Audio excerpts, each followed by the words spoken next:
कहानी का शीर्षक कालरात्रि का हवेली। प्रस्तावना उत्तर भारत के एक छोटे से कस्बे के किनारे दशकों से वीरान पड़ी एक हवेली थी। विषधर हवेली। कहते हैं वहां से रात को अजीब चीखें आती हैं, जैसे कोई औरत दर्द से कराह रही हो। गांव वाले मानते थे कि हवेली पर कालरात्रि नाम की एक आत्मा का साया है, जिसने कई लोगों की जान ले ली है। पर यह सब अंधविश्वास है या सच्चाई, यह पता लगाने का जिम्मा उठाया आरव नाम के एक युवा पत्रकार ने। आरव को हमेशा से अनजानी, रहस्यमय और डरावनी जगहों पर जाने का शौक था। अध्याय 1। पुराने जमाने की तस्वीरें टंगी थीं, पर उनमें चेहरों की आंखें जैसे आरव को घूर रही हों। जैसे ही उसने पहली तस्वीर पर कैमरा फोकस किया, पीछे से फुसफुसाहट सुनाई दी। ओपन क्वोट, चले जाओ। Close quote. आरव ने पीछे मुड़कर देखा, कोई नहीं था। अध्याय 3। हवेली का इतिहास। गांव की लाइब्रेरी से उसने हवेली का इतिहास खोजा। पता चला यह हवेली रानावत ठाकुर की थी, जो अंग्रेजों के जमाने में मशहूर जमींदार थे। ठाकुर की पत्नी रजनी अद्भुत रूपवती थी, पर एक रात उनके विवाह की वर्षगांठ पर हवेली में आग लग गई। ठाकुर तो बच गए, पर रजनी जिंदा जल गई। लोग कहते हैं रजनी की आत्मा ने हवेली नहीं छोड़ी। उसका चेहरा आग में जल गया था और वह आधी रात को अपनी जली हुई साड़ी में दिखाई देती है। अध्याय 4। दूसरी रात। मुठभेड़ आरव ने दूसरी रात हवेली में कैंप लगाने का फैसला किया। आधी रात को अचानक हवेली के भीतर से पायल की आवाज आने लगी। टॉर्च की रोशनी दीवारों पर घूमते ही एक परछाई दिखाई दी। लंबी, पतली और सिर झुका हुआ। वह परछाई धीरे धीरे पास आ रही थी। जब वह सिर्फ कुछ कदम दूर थी, उसने सिर उठाया। उसका चेहरा आधा काला और आधा पिघले हुए मांस जैसा था। तुम को आए हो मेरी मौत का तमाशा देखने। Close quote. आरव का दिल जोर जोर से धड़कने लगा, पर उसने कैमरा ऑन कर दिया। अगले ही पल वह परछाई धुएं में बदल गई और गायब हो गई। अध्याय 5। हवेली का श्राप। गांव के पुजारी हरिनाथ जी ने बताया कि रजनी की आत्मा को मुक्ति नहीं मिली, क्योंकि उसकी मौत हत्या थी। ठाकुर ने हवेली में आग लगाई थी ताकि वह दूसरी औरत से विवाह कर सके। पर रजनी की आत्मा ने ठाकुर को नहीं छोड़ा। कुछ दिनों बाद ठाकुर हवेली में मरे मिले। उनका चेहरा डर से विकृत था। पुजारी ने चेताया, ओपन क्वोट, यदि तूने रजनी की आत्मा की सच्चाई उजागर की, तो उसका श्राप तुझ पर भी लगेगा। Close quote. अध्याय 6। तीसरी रात। सच का सामना। आरव ने तय कर लिया कि वह अंतिम रात हवेली में जाकर रजनी की आत्मा से सच जानेगा। रात के 12 बजे हवेली में तूफान जैसा शोर होने लगा। दरवाजे अपने आप बंद हो गए, खिड़कियां टूट गई। अचानक रजनी सामने आई, पर इस बार उसका चेहरा जलने से पहले जैसा सुंदर था। उसकी आंखों में आंसू थे। ओपन कोट, क्या तुम मुझे न्याय दिला सकते हो? Close coat. आर्व ने कहा। ओपन कोट, हाँ, मैं सच दुनिया के सामने लाऊंगा। Close coat. रजनी मुस्कुराई, फिर उसका चेहरा पिघलने लगा और वह चीख के साथ गायब हो गई। अध्याय 7। अंत।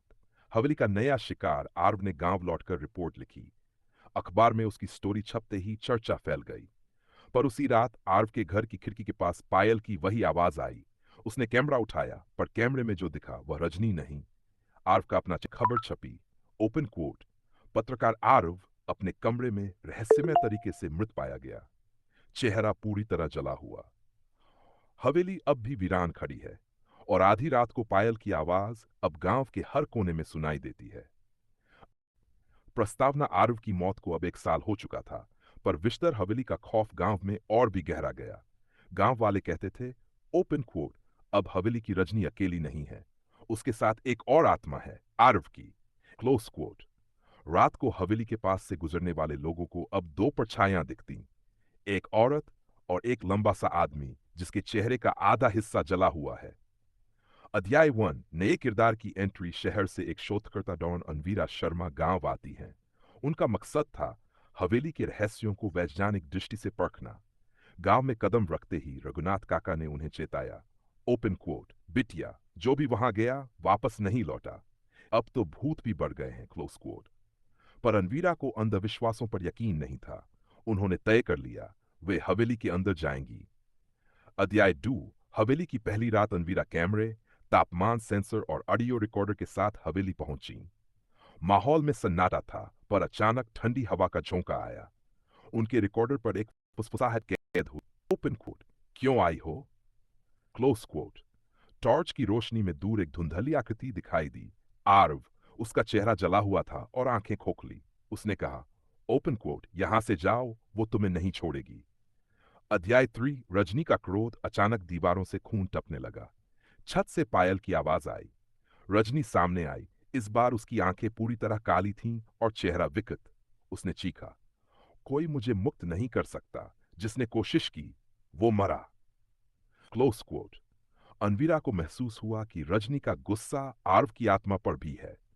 रजनी ने अपने लंबे नाखूनों से आर्व के धुएं जैसे चेहरे को चीर दिया और आर्व की चीख हवेली में गूंज गई।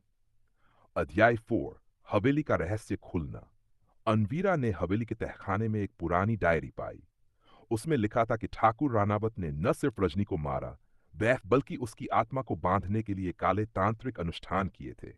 जब तक वह अनुष्ठान नहीं तोड़ा जाता, रजनी हवेली में बंद ही रहेगी और जो भी वहां आएगा उसकी आत्मा भी फंस जाएगी। अध्याय 5। अंतिम टकराव। अनवीरा ने मंत्र तोड़ने का प्रयास किया, पर जैसे ही उसने अंतिम शब्द बोला, वे खुद ब खुद बंद हो गए। रजनी और आर्व दोनों चीखते हुए उसकी ओर बढ़े। अचानक तेज सफेद रोशनी फैली और हवेली की दीवारों में दरारें पड़ने लगीं। अंत गांव वालों ने अगली सुबह देखा। हवेली जमीन में धंस चुकी थी। अनवीरा का कोई पता नहीं था, पर रात को हवेली की जगह से पायल की आवाज के साथ एक नई फुसफुसाहट सुनाई दी।